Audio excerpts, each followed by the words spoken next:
बिस्मिल्लाहिर्रहमानिर्रहीम, अस्सलाम वालेकुम, a very good morning to all of you नाज़रीन। कैसे हैं आप सब? उम्मीद यही कि आप सब खैरियत से होंगे। रब आपको, आपके प्यारों को, सबको महफूज रखे।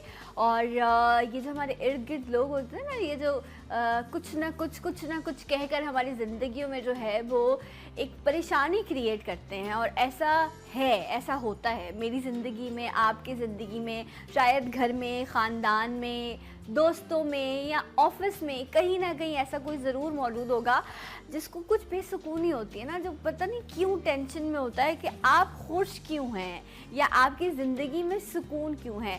गो के परेशानियां हर शख्स के साथ हैं और हर शख्स की ज़िंदगी जो है वो बहुत सारे उतार चढ़ाव के साथ गुज़र रही होती है। बहुत सारे लोग इतने स्ट्रॉन्ग नर्व्स के होते हैं कि वो मैनेज करना सीख जाते हैं, तो वो इसीलिए हर तरह के हालात में खुश रहते हैं, मुस्कुराते हैं और ये सोचते हैं कि ठीक है, जो है जैसा है यही है, मैं इसी में अपने आप को डील बेहतर तरीके से कर सकता हूँ। ये कुछ लोगों में चीज़ आ जाती है, वो वक्त के साथ साथ जो है इतने मैच्योर हो जाते हैं कि वो इस चीज़ को सीख लेते हैं।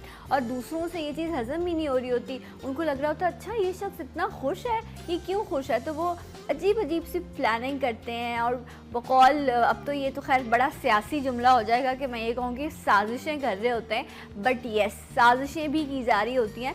तो इसलिए बट मुझे ऐसा लगता है कि जब आप ख़ुद अपनी एनर्जी को पॉजिटिव रखते हैं और अच्छा करने की कोशिश करते हैं, तो एट द एंड ऐसे लोग जो हैं उनकी हार होती है और हक़ की जो है वो जीत होती है। इसीलिए कभी भी अपने अंदर की पॉजिटिविटी को मत ख़त्म करें किसी भी नेगेटिव शख्स के लिए, क्योंकि जब आप नेगेटिविटी को अपने अंदर पैदा करते हैं तो फिर लाइफ में बहुत सारे मसाइल जो हैं वो क्रिएट हो जाते हैं। तो रब मुझे और आपको इन तमाम लोगों से जो है वो महफूज रखे। ये तो एक ऐसी चीज़ थी जो पिछले कुछ दिनों से मैं फेस कर रही थी, तो मैंने सोचा आपके साथ ज़रूर डिस्कस की जाए। आज का प्रोग्राम दो हिस्सों पर मुश्तमिल है। पहले हिस्से में सेहत के हवाले से जो है वो हम बात करेंगे। और आज एक बड़ी डिफरेंट चीज़ मुझे डॉक्टर साहब ने बताई। अच्छा, शायद कभी मेरा जहन भी नहीं जाता सिर्फ कि अच्छा ऐसा भी हो सकता है। होता क्या अक्सर कमज़ोरी की वजह से, या ब्लड प्रेशर कम या ज़्यादा हो, या आप डिप्रेशन में हो, या आपके सर में दर्द हो रहा हो, तो होता है उससे आपको चक्कर आने लग जाते हैं।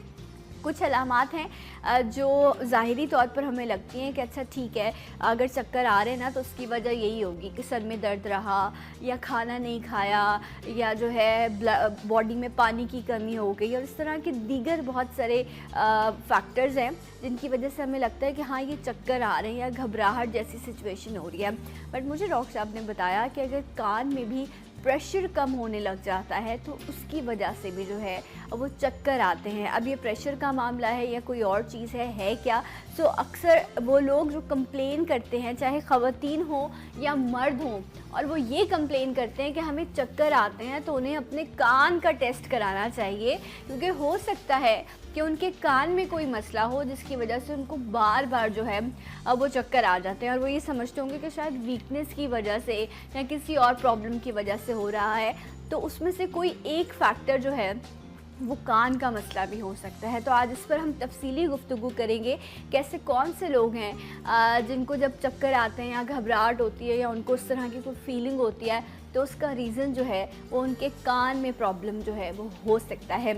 इस पे बात करने के लिए वेरी वेल नोन पर्सनालिटी, बारहा आपने इनको मेरे प्रोग्राम में देखा है और आज भी इनसे जो है ENT के हवाले से बात करेंगे। डॉक्टर फसीउल्लाह मीर, अस्सलाम वालेकुम। कैसे हैं आप डॉक्टर? आपकी ज़िंदगी में ऐसे लोग मौजूद हैं जो मतलब जिनको टेंशन हो रही होती है कि भाई ये क्यों खुश क्यों है ना? ऐसे लोग होते हैं अक्सर ख़ानदान में या ऑफिस में, जो आपसे थोड़ा सा वो हो रहे होते हैं, घबरा रहे होते हैं, घबरा रहे होते हैं, उनको जेलसी हो रही होती है आपसे। अब देख के परेशान होते हैं, खुश क्यों हैं। अच्छा, अब उनको ये नहीं पता कि अंदर का हाल क्या है, दिल का हाल क्या है, लेकिन वो एक आपके जो सुकून की कैफियत होती है ना, वो उनको बेसुकून कर रही होती है। तो डॉक्टर साहब, आपने इतनी लंबी ज़िंदगी माशाल्लाह से गुजारी है, आपने अपनी स्टूडेंट लाइफ देखी, फिर आप माशाल्लाह से दुनिया के मुख्तलिफ़ हिस्सों में भी गए, आपने जाके काम किया, और अब आप यहाँ पे प्रैक्टिस में भी हैं। तो आपको क्या लगता है ऐसे लोगों को कैसे डील करना चाहिए? What is the strategy? छोड़ दें उनके हाल पर, उनको रिस्पॉन्ड ना करें, हाँ, कीप योरसेल्फ टू योरसेल्फ। अपने True. काम से काम रखें, पॉजिटिव सोचें, पॉजिटिव, खुद पॉजिटिव रहे। खुद पॉजिटिव रहें। यस, ये उनकी हार है आई थिंक ना। ऑफ कोर्स दुनिया हार जाती है अगर दुनिया आप हार पॉजिटिव रहें। Alright. Remain cool, precise and talkless. अच्छा हुआ ना कि किसी ने कहा कि मैं तबलीग के लिए जा रहा हूँ, अच्छा। तो एक बुजुर्ग ने कहा तबलीग करने जा रहे हो? हाँ कहने अच्छा तो जाओ और तबलीग करो, लेकिन अपनी होंठ बंद रखो। होंठ बंद करके तबलीग अमल से करो तबलीग, अमल खाली से। कहने से नहीं है कि डू दिस, कि ये करें आप, ये करें, इसमें इतना सवाब है, इसमें इतनी नेकियां हैं। नहीं नहीं, आप अपने अमल से जाहिर करें कि आपको देख के लोग आपकी तरफ आए।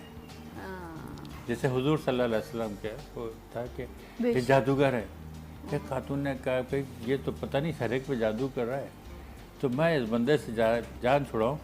तो सामान लेके जाने लगी, सामान उठाए जा रही थी, तो उठाया नहीं जा रहा था, तो एक साहब ने आके पूछा क्या है अम्मा? कल एक जादूगर है, उससे बचना है, मुझे यहाँ से ले चलो। सामान के साथ जाना चाह रही हूँ, सामान ज़्यादा हो गया, तो सामान उठा के उन्होंने कहा मैं मदद कर देता हूँ, सामान उठा के ले गए। तो जब इतनी दूर चलने के बाद कहना यहाँ छोड़ दूँ, कहने हाँ यहाँ छोड़ दो, यहाँ तो वो नहीं आएगा। तो ये बच रही थी हज़रत मोहम्मद सल्लल्लाहु अलैहि वसल्लम से। कहने तुम बड़े नेक आदमी, तुम्हारा नाम क्या है? कहने मैं मोहम्मद सल्लल्लाहु अलैहि वसल्लम। सुभान अल्लाह। तो अमल से जिंदगी जिंदगी बनती है। True true. और आप ये देखें कि किसी नेगेटिव एनर्जी के लिए, एनर्जीज ही है ना जो आपको लोगों की ज़बानों के ज़रिए, उनकी निगाहों के ज़रिए या उनके अमल के ज़रिए आप तक मुंतकिल हो रही होती हैं। और जब आप उन एनर्जीज़ का जवाब देने की कोशिश करते हैं तो फिर यकीनन आपको भी अपने अंदर नेगेटिविटी पैदा करनी पड़ती है।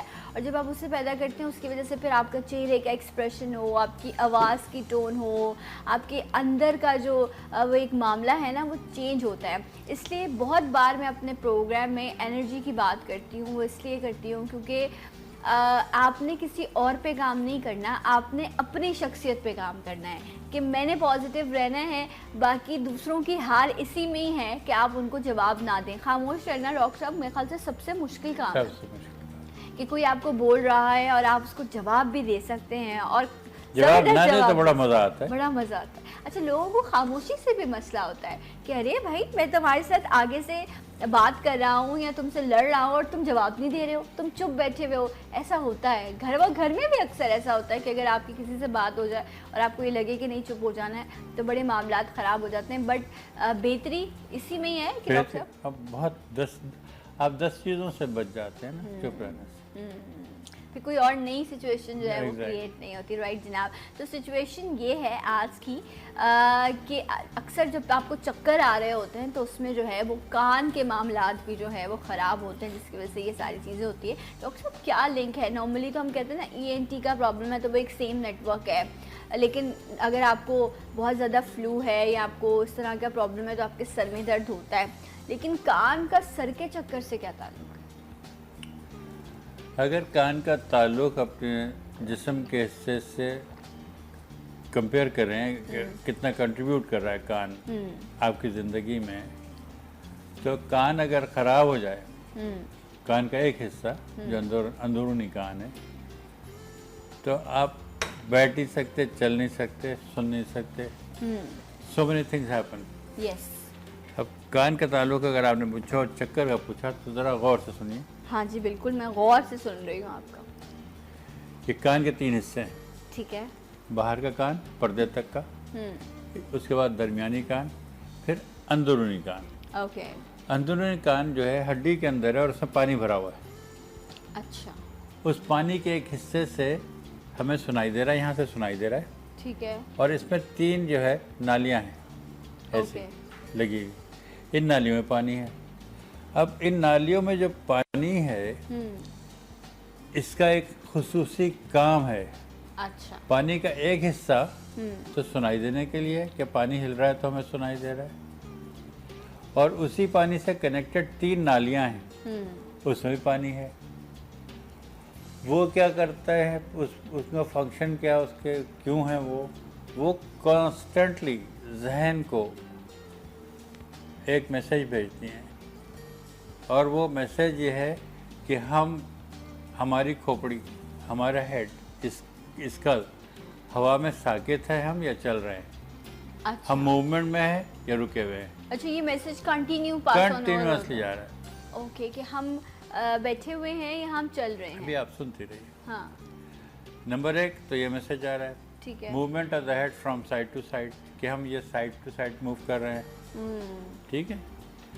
Position of head in the space, movement of the head from side to side and forward and backwards. Okay, अगर ये फ्लूइड, अगर हमें ये एहसास दे रहा है कि एक्सेलरेशन एंड डिसलेरेशन का एहसास हो, और बस में खड़े हो, जब ब्रेक लगता है तो आप अपने आप को एडजस्ट कर लेते हैं। ये वो मूवमेंट बता रहा है फ्लूइड का, जो अच्छा। नालियों में है। ओके।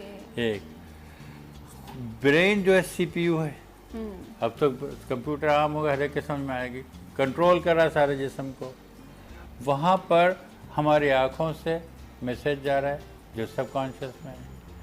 मैं आपको देख रहा हूँ तो साथ में स्क्रीन भी नज़र आ रहा है, और ये पेड़ भी नज़र आ रहा है, और ये टेबल भी नज़र आ रहा है, मेरी निगाह में है, और ये तमाम चीज़ें मेरे ब्रेन में जा रही हैं, और मेरे किसी काम की हो ना हो वो ब्रेन रजिस्टर कर रहा है और अपने सबकॉन्शियस मेमोरी में स्टोर करता जा रहा है। ठीक है, ठीक है। इसी तरह आपने हाथ रखे हुए यहाँ पर घुटने पर, यहाँ से एक पैगाम जा रहा है जो ब्रेन को जा रहा है, लेकिन आप उसे उजागर नहीं कर रही हैं। सही। तो हर जगह से, मैं पीठ रखी मेरी सोफे पर, तो यहाँ से एक पैगाम जा रहा है, पैर टिके हुए ज़मीन पर, तो यहाँ से एक पैगाम जा रहा है, जूते पहने हुए हैं तो वहाँ से स्किन से एक हिस्स जा रही है जो ब्रेन को जा रही है। आप मेरी बात सुन रही हैं, उसके अलावा पीछे हल्की सी आवाज़ है एसी की, अब मैंने याद दिलाया तो आपको एसी की आवाज़ याद आई, वरना वो आपके जहन में या मेमोरी में थी। सही। तो ये तमाम चीज़ें वहाँ पहुँच रही हैं और आपके सबकॉन्शियस में स्टोर्ड है। सही। अब ये तो हमने समझ लिया कि इसमें एक चीज़ ये हो गई। दूसरे कुछ चीज़ों को कनेक्ट करता है ब्रेन अपने से और एक दूसरे से, यानी आँखें और कान में एक अल्लाह मियाँ ने सर्किट बनाया हुआ है। अच्छा। और इस सर्किट का कनेक्शन ब्रेन तक है। तो ब्रेन को आँखें अपनी तस्वीर भेज रही हैं, मेमोरी में जा रही है, कान से एक आपके मैसेज जा रहा है, आवाज़ का भी और उस बैलेंस का भी कि आप किस पोजीशन में हैं। ठीक है। और आँख और कान ने आपस में भी एक समझौता किया हुआ है, लिंक किया हुआ है। ठीक है। सही। आपको अब जैसे आप डिसबैलेंस होने लगते हैं, कोई आवाज़ या कुछ नहीं आता, लेकिन आपको एक मैसेज जाता है फॉरन ब्रेन में, तो आप कह रहे हैं वो सारे मैसेजेस थ्रू एयर हो रहे होते हैं। आप मुझे बोलने दीजिए। हाँ, अब ये समझिएगा पहले। अब ये चीज़ें समझने की पहले अंडरस्टैंड कर लें कि यहाँ पे मैसेज जा रहे हैं, जिससे कि आपने यही कहा। और चक्कर की तरफ आता हूँ, इसी में आएगा, एकदम चक्कर आएंगे फिर। तो ब्रेन के पास ये तमाम मेमोरी है। अब क्या होता है, अल्लाह मियाँ ने इस जिस्म में हमारे एक बनाया है system known as reflex function, emergency में। Okay. Emergency reflex action of the body, कि इमरजेंसी हो जाए तो एकदम रिफ्लेक्सली और कुदरती तौर पर आपने क्या करना है। ये बिल्ट इन मेमोरी एक चिप लगाई हुई है। ठीक, एक चिप लगा दी कि ये होगा तो जी ये करना है। ठीक है। तो सडनली पैर स्लिप होता है, गिरते हैं, वो सब बंदा क्या करता है, एक तरफ यूँ हो जाता है ताकि फ्रैक्चर ना हो, और जो अक्लमंद यूँ करता है तो उसका हाथ टूट जाता है। जो सिमट जाता है वो बच जाता है। राइट। तो उसमें सिमट गया, दूसरे पोर्शन ऑफ द बॉडी, आँख फौरन दूसरी तरफ जाती है कि किसी चीज़ को पकड़ लूँ। तो आप खुद नहीं कर रहे हैं, कुदरत और बिल्ट इन मेमोरी है कि कुदरत ने एक वक्त ब्रेन को एक काम दिया हुआ है, ब्रेन ने एक डिस्ट्रीब्यूट किया, चिप लगी हुई ब्रेन के अंदर, कि ऐसे मौके पर जब लेफ्ट पे गिरे तो आँख पहले इधर मूव कर जाए, और आँख फौरन मूव करते ही मसल्स आँख के मैसेज पर कि क्या नज़र आ रहा है, फौरन किसी चीज़ को पकड़ लें, अपने आप को बचा लें। तो this is a built in function in emergency, for emergency. अच्छा। और ये रिफ्लेक्स फंक्शन है बिल्ट इन हर एक के। सही। जब बिल्ली गिरती है तो ऐसे नहीं गिरती सर के बल, वो पैर के बल गिरती है। हाँ। तो उसको बिल्ट इन फंक्शन दिया अल्लाह मियाँ ने बिल्ली के दिमाग में, जब छलांग लगो गिरो तो पैर जमीन पर हो। हाँ, कभी उल्टी ऐसे नहीं गिरती। राइट। तो this built in function in the human body is given दिया हुआ है अल्लाह मियां ने कि जिस्म के इस मखसूस हिस्से को जिसे हम ब्रेन कहते हैं कि वो एक अमल करता है, जिस्म के आधे हिस्से को सिकुड़ देता है, आधे हिस्से को फैला देता है। इससे पहले कि तमाम कुछ हो, जिस तरफ का जिस्म सिकुड़ता है आँख दूसरी तरफ फ़ौरन जाती है और जो फैले हुआ हिस्सा होता है दूसरी तरफ वो पकड़ के लिए अपने आप को बचाव के लिए अमल पैरा होता है। नंबर 1 एक बात हो गई। अब इसमें एक चीज़ है बड़ी कनेक्शन इम्पॉर्टेंट आँख का और कान का, कि जैसे ही आपके डिस्फंक्शन हुआ, जैसे ही बॉडी यूँ गिरी, यूँ हुआ सर, तो इसमें से नालियाँ थी, इसमें से एक नाली ने कहा यह पानी ज़ोर से इधर हिला, हिलते आँख को इत्तला आ गई, ये चला गई दिमाग को, लेकिन साथ साथ वो आँख को बताता हुआ गया। अच्छा, वो इन मैसेज आँख को टच करती हुई गई, क्योंकि आँख से कनेक्टेड है और आँख के नज़दीक शॉर्ट सर्किट बनता है। तो मिलियन ऑफ ए सेकेंड में आँख से जैसे ही गया, आँख को हुक्म है जैसे यहाँ से एक मैसेज मिले तुम दूसरी तरफ देखना ज़रूर। तो आँख को जैसे ये मैसेज मिला, आँख ने दूसरी तरफ देखा।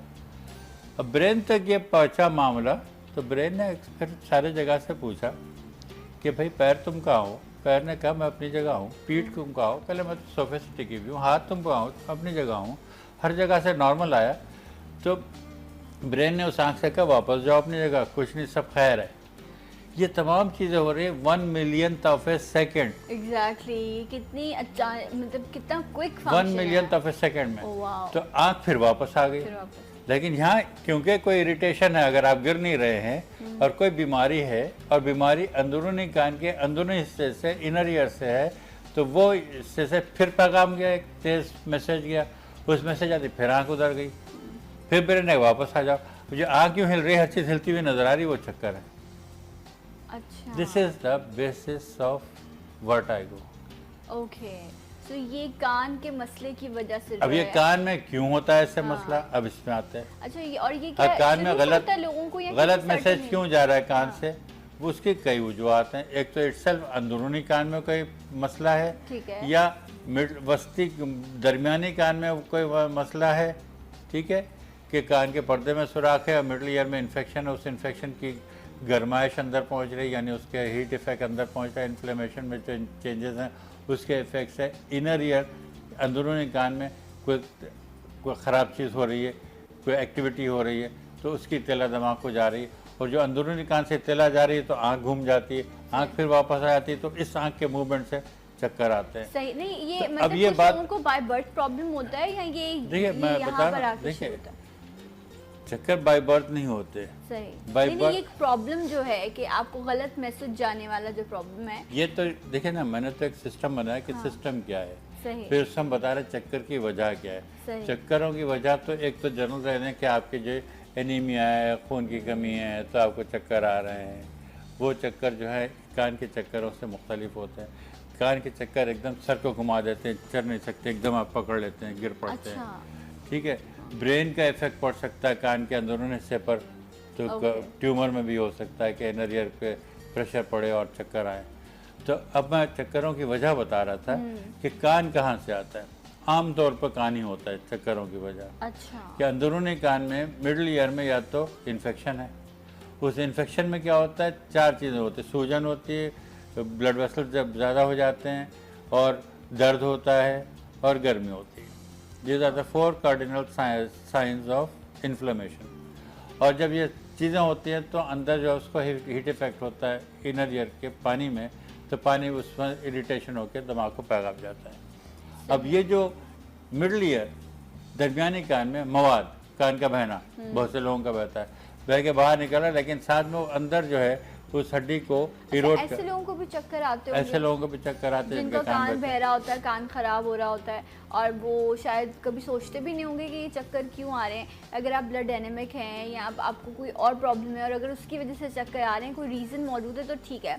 अदरवाइज कान का टेस्ट आप कह रहे हैं कि इसके लिए कौन सा टेस्ट? देखिए अब पहले वजूहत बता दें, फिर टेस्टों पे खुद ही लोग समझ लें क्या टेस्ट हमें कराना है, हम खुद बता देंगे अभी थोड़ी देर में। तो कान में एक तो हुआ कि कान के बहने से भी चक्कर आ सकते हैं, लेकिन हर एक को नहीं आते। लेकिन जिसको कान के बहने के साथ चक्कर आया, उसको अलार्म बज गया, घंटी बज गई खतरे की, कि ये अंदर जा रहा है कान का मवाद जो है, और ये आपको डैमेज कर देगा, आपको फालिज़दा कर देगा, आपको अपाहज कर देगा, आप चल नहीं सकेंगे, आप बेड रिटर्न हो जाएंगे।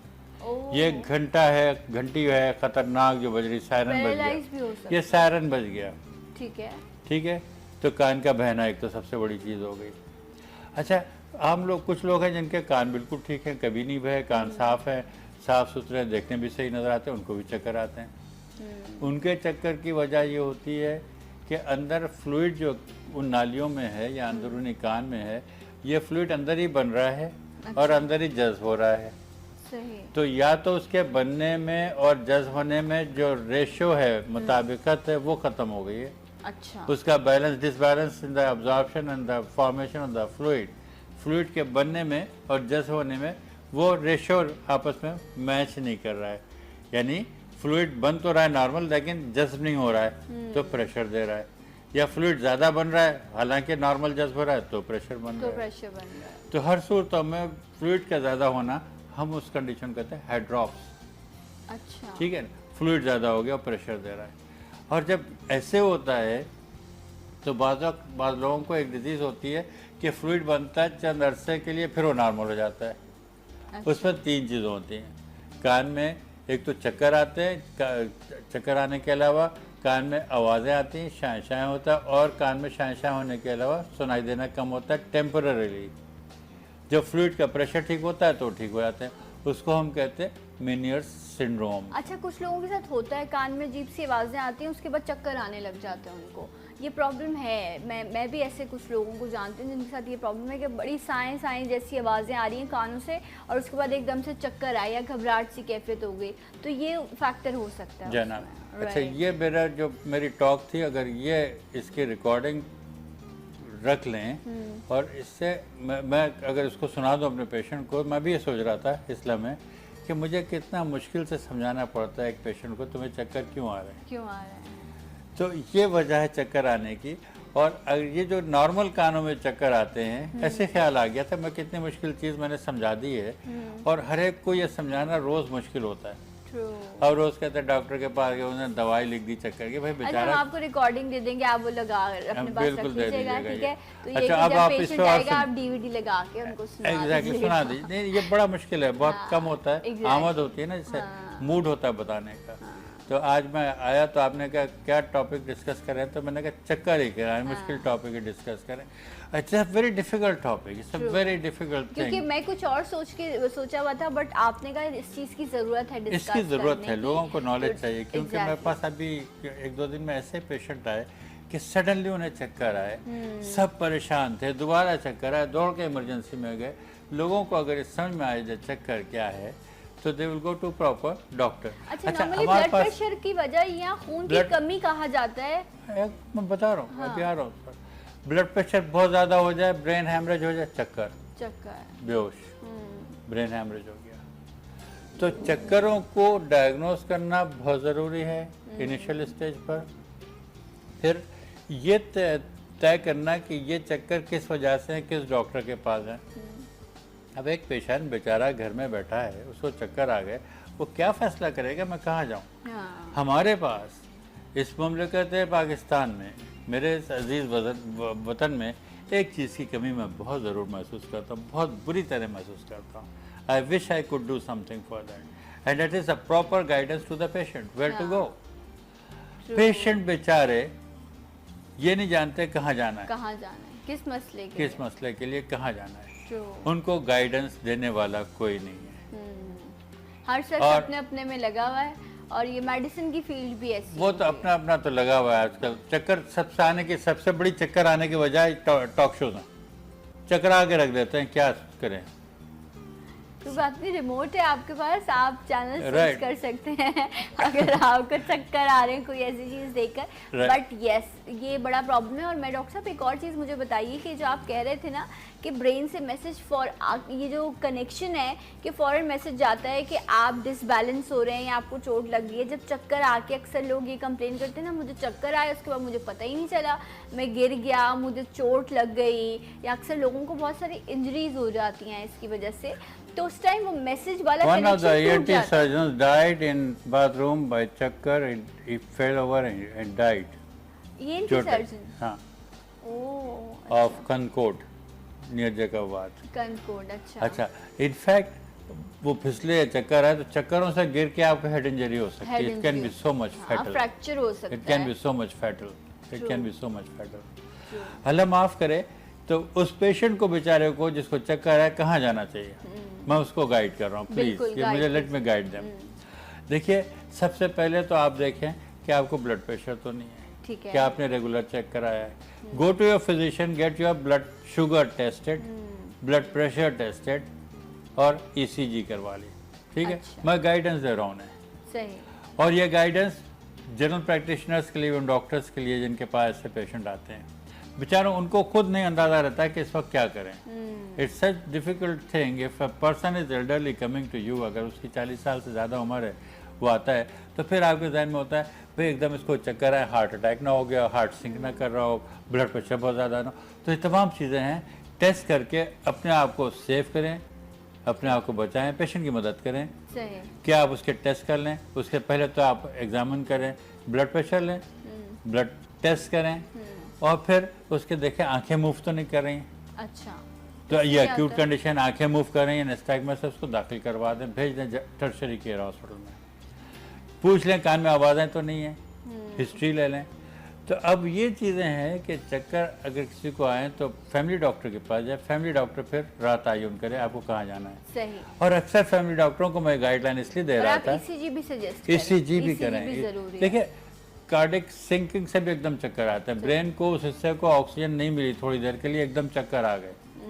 तो चक्करों का ताल्लुक कॉम्प्लेक्स है, जनरल ब्लड प्रेशर से हो सकता है, राइट। अच्छा, कार्डिक ब्रेक का डिजीज कहा से हो जा रहा है, सकता जब है। हम ब्रेक से वापस आएंगे तो डिस्कस करेंगे ऐसी condition.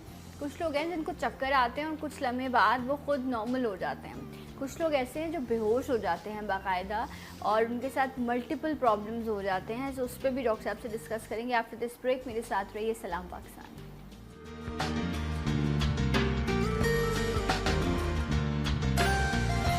Once again welcome back, सलाम पाकिस्तान। नाज़रीन, आप सबको खुश आमदीद कहते हैं, और आज हम प्रोग्राम में डिस्कस कर रहे हैं एक ऐसा टॉपिक, एक ऐसा प्रॉब्लम जिससे कभी ना कभी आप ज़रूर गुजरे होंगे कि चक्कर आ जाते हैं। आप चक्कर क्यों आए? एक दफ़ा ऐसा हुआ था कि बस मुझे चक्कर आ गए और मैं गिर गया।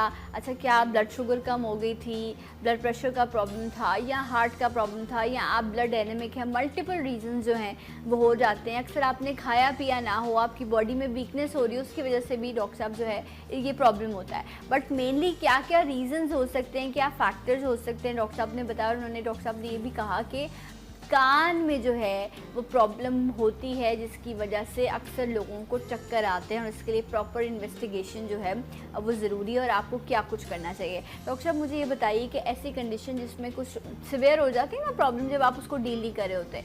अच्छा, चक्कर आ रहे हैं आप, ठीक है, थोड़ी देर बाद आप नॉर्मल हो जाते हैं, आपको पता है कि चक्कर आ रहे हैं, आपने बैठ जाना है या अपने आप को उस वक्त डील करना है, और फिर आप नॉर्मल अपने रूटीन वर्क कर रहे होते हैं। कुछ लोग हैं जो चक्कर आते हैं तो वो गिर जाते हैं, और गिरने में उनको चोट भी लग जाती है, इस तरह की कंडीशन हो जाती है। तो यहाँ पे भी दो डिफरेंट सिचुएशंस है ना, एक डील कर रहा है और एक से नहीं डील हो पा रहे, कि वो उसको पता ही नहीं है, वो बेहोश हो गया है। वो देखिए उन चक्करों, वो सडन कोलैप्स हो जाना या ब्लैकआउट्स हो जाना, हाँ।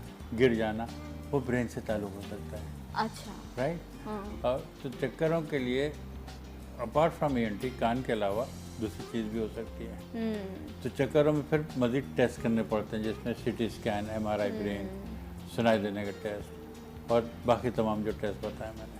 तो चक्कर इतने ख़राब चीज़ें हैं कि चक्कर आए और कान में आवाज़ें हों तो अच्छा, मोस्टली इन चक्करों को सारा एक जा करते हैं। तो चक्करों का अगर सिस्टमिक वजह है, ब्लड प्रेशर है, या उसका हार्ट को हटा दें तो फिर कान ही पकड़ा जाता है, कि वही कान पकड़ लेते हैं, वही कान की वजह से। कान की वजह से, और mostly the reason is year. सही। लेकिन कान पे असर किसका पड़ सकता है? ब्रेन का पड़ सकता है, कि अंदर ब्रेन ट्यूमर है, कान को दबा रहा है, अंदरूनी कान, क्यों अंदरूनी कान ब्रेन के अंदर है तकरीबन, सही, ठीक है, तो उसका प्रेशर पड़ सकता है। तो proper investigation is very necessary. Right. अगर जिसने डॉक्टर साहब ने कहा कि ब्लड प्रेशर है, हार्ट है, या दूसरे आपके ब्रेन के टेस्ट हो गए हैं, उसके बावजूद अगर कुछ डायग्नोसिस नहीं हो रहा है, इट्स मीन के कानों का टेस्ट जो है वो भी बड़ा इंपॉर्टेंट है। उसकी वजह से भी जो है अब वो अक्सर लोगों को जो है ये ऐसी कंप्लेंट्स हो सकती हैं। तो डॉक्टर साहब टेस्ट कौन सा कराया जाता है इसमें कानों ऐसे देख, कानों के जब टेस्ट होते हैं तो हम सुनाई देने का टेस्ट, एक तो पहले हम एग्जामिन करते हैं पेशेंट ठीक को, है, हिस्ट्री लेते हैं, एग्जाम पेशेंट का मुआयना किया, फिर सुनाई देने का टेस्ट किया, फिर कान के पर्दे ठीक हैं तो प्रेशर टेस्ट कर लिया, और अगर बह रहे हैं तो एक्सरे कर लिया मैस्टॉइड, फिर उसके बाद उसका सीटी स्कैन किया या फिर एमआरआई किया। तो ये तमाम टेस्ट हैं और एवरी टेस्ट इज़ कॉस्टली। तो फिर ये है कि लोग परेशान भी होते हैं, भाई इतने सारे आप टेस्ट करा रहे हैं, फिर निकलता है जी कान का वजह है। तो वजह जब तक पता नहीं होगी आप इलाज नहीं कर सकते सही। तो ऐसा लॉट ऑफ टेस्ट भी डन और करने पड़ते हैं। राइट अच्छा, यहाँ यही मामला तो ख़राब है हमारा कि हम एक से दूसरा टेस्ट कराते हुए बहुत मुंह चढ़ा रहे होते हैं कि पता नहीं कैसा डॉक्टर है, इतने टेस्ट लिख के दे देता है। तो मुझे बताएं कि हाँ अगेन मामला इस तरह के नहीं होते अक्सर लोगों के, फाइनेंशियली या वो मेंटली अपने आप को इतना प्रिपेयर नहीं उन्होंने किया होता कि मुझे अपनी इस प्रॉब्लम को सॉल्व करने के लिए इस हद तक जाना है।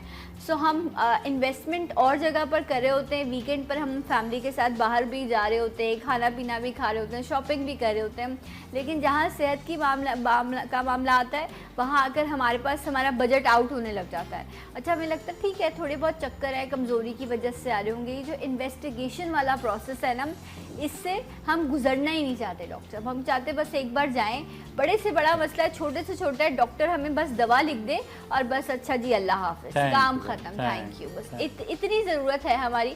इससे ज़्यादा हम इवन के जिस माहौल में हम रह रहे हैं, जो सोशल प्रेशर हम पर है, जिस तरह की खुराक हम ले रहे होते हैं, जिस तरह के डिप्रेशन में हम इस वक्त हैं, इतनी नित नई बीमारियां हैं डॉक्टर साहब कि अब तो वायरस भी बड़ा स्ट्रॉन्ग हो गया है। अब तो आपको अगर कोई अल्लाह ना करे इन्फेक्शन या वायरस, वो भी आपके साथ बड़ी लड़ाई कर रहा होता है। क्योंकि हम नॉलेजेबल हो गए, हम अवेयर हो गए, हमें वजह पता लग गई है।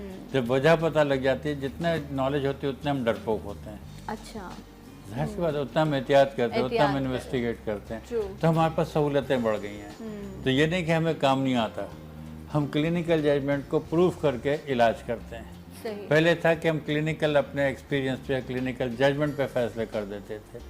अब उन क्लिनिकल जजमेंट को हम और साबित करके हम फैसले करते हैं। तो किसी चीज़ को साबित करना कितना मुश्किल होता है। देखें ना क्या आजकल हो रहा है। देखें आप ज़रा चेक कर लें क्या कुछ करना पड़ता है, कितनी बड़े चक्कर आते पड़ती है, बहुत जतन करने पड़ते हैं। लेकिन यहाँ आपको कोई जतन नहीं करना, आपको सिर्फ इतना करना है कि जो भी आपको लैब्स कराने के लिए दी जा रही है, जो भी टेस्ट कराने के लिए दिए जा रहे हैं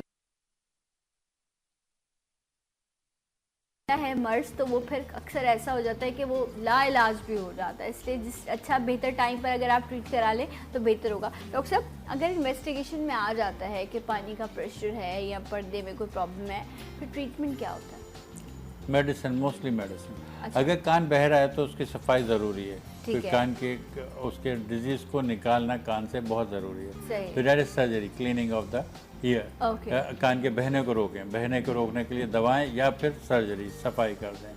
और अगर कान के अंदरूनी कान से चक्कर आ रहे हैं जहां हम आप सर्जिकल प्रोसीजर अवॉइड करते हैं, बहुत रेयर किए गए, कोई कामयाब नहीं हुए, उसको नहीं करते हैं सर्जरी, उसको मेडिसिन से ट्रीट करते हैं। अच्छा। जिनको चक्कर आ रहे हैं मैं बता दूं एक वाज़ेह तौर पर, लोग सुन रहे होंगे तो वो एहतियात करें। देखिए ड्राइविंग बिल्कुल चक्करों में ना करें। बहुत से बहादुर मेरे पास आते हैं सूरमा पेशेंट, क्या मैं पूछता आप खुद ड्राइव करके आप चक्कर आ रहे हैं तो आपने खुद क्यों ड्राइव किया? There lot of means now too, घर बैठे फ़ोन करके आप बुला लें कैब, उससे चले जाएं। तो प्लीज़ डू नॉट ड्राइव। चक्कर आ रहे हैं तो ऊपर चढ़ के आप बल्ब वगैरह चेंज ना करें, अपनी बेगम को कोई चीज़ चाहिए तो ऊपर से उतार के ना दें, क्या सॉरी मुझे चक्कर है, गिरना पड़े आप, गिर जाएंगे फ्रैक्चर हो जाएगा। तो ये ख़वातीन है चूल्हे पर ना जाएं, टेक अवे मंगवा लें, वरना चूल्हे के पास जाएं, आपके वैसे बैगी ड्रेसेस होते हैं, कोई लग जाए तो आग ना लग जाए, अपने आप को बचाएं। तो ये चंद एहतियात हैं कि चक्कर आ रहे थे तो खातून को मैंने बाकायदा दीवार पकड़ के मैंने कहा जाना हो बाथरूम तो आप दीवार को भी साथ रखें और बेटी का भी हाथ पकड़ें। ये इतनी वो नहीं है स्ट्रॉन्ग लड़की कि आप गिरें तो पूरे को आपको संभाल ले, तो आप दीवार के साथ साथ चलें, बेटी का साथ में हाथ पकड़। सही, तो अपने आप को देखिए सपोर्ट भी रहे। एग्जैक्टली। और ऐसे लोगों को कभी भी अकेले नहीं रहना चाहिए। कोशिश करें कि आपके साथ कोई मौजूद हो। लॉक मत करें अपने रूम्स को या बाथरूम्स को लॉक ना करें। स्पेशली ये बहुत होता है कि बाथरूम लॉक है और अंदर ही लोग जो है ना, अक्सर जो जिनको ये कंप्लेन होती है वो गिर जाती है। और यही तमाम रूल्स जो हैं वो एपिलेप्सी के पेशेंट्स पर भी लागू होते हैं। कि उनके साथ भी एकदम से कोई भी हादसा हो सकता है। अल्लाह ना करे अगर आपको एपिलेप्सी का प्रॉब्लम है तो उसमें भी डॉक्टर साहब यही सारी चीज़ें कि ख़वातीन जो हैं वो किचन में काम कर रही होती है, रोटी पकाते पकाते एकदम से जो है वो उनको अटैक हुआ और चूल्हे पर ही जो है मतलब तवा है तो उसके ऊपर ही फेस जो है वो आपका गिर गया और आपका चेहरा जल गया या आपके कपड़ों में आग लग गई। तो ये छोटी सी चीज़ें जो हैं ये बड़ी बड़ी कॉम्प्लिकेशंस क्रिएट कर देती हैं। मकसद किसी को डराना नहीं है, मकसद यहाँ पर आपको एक अवेयरनेस क्रिएट करना है कि ऐसा हो सकता है। अगर आप एहतियात करेंगे, अगर पहले इन्वेस्टिगेट करा लें कि क्या वजह है तो इन सब चीज़ों से बच सकते हैं। अच्छा डॉक्टर साहब, ये इनिशियली जब होता होगा तो नॉर्मली जिस तरह अभी आप जिक्र कर रहे थे कि कोई ब्लड प्रेशर का या कमज़ोरी का लोग जो है वो इन्वेस्टिगेशन करते हैं। अब बेशुमार लोग होंगे जिन्होंने अब तक इन्वेस्टिगेशन के प्रोसेस से ही नहीं गुजरे कि आया आइडेंटिफाई किया जा सके। सो अगेन मसला जैसा भी है स्टार्ट फैमिली डॉक्टर को मैंने गाइडलाइन दे दी, अपने फैमिली डॉक्टर से मिलकर करवाना। ठीक है, उनको आप उनको बताएं कि उनके साथ ये। अच्छा डॉक्टर साहब, क्या बच्चों में भी, छोटे बच्चों में भी ये प्रॉब्लम हो सकती है? बहुत रेयर होता है बच्चों में चक्कर आना, बहुत रेयर होता है। सही, पहले तो बच्चों को सर के दर्द का भी प्रॉब्लम नहीं होता था। आज आप छोटा सा बच्चा भी जो है वो कंप्लेन कर रहा होता है कि ना मम्मा मेरे सर में बहुत ज़्यादा दर्द हो रहा है या मुझे ये कंप्लेन है। अब वो कंप्लेन्स हैं, अगेन वही डॉक्टर साहब वाली बात। एक बात बता दूं, बच्चे हमेशा सच्चे होते हैं। सच्चे होते हैं। बच्चे ने अगर कहा सर में दर्द है तो है।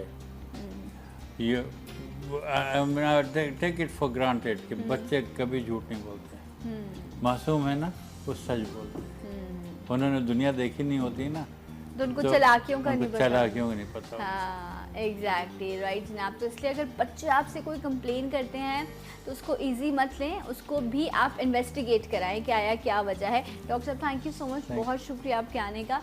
एक ब्रेक लूँगी और इंशाल्लाह आपको ज्वाइन करूँगी ब्रेक के बाद। मेरे साथ रहिए। सलाम पाकिस्तान।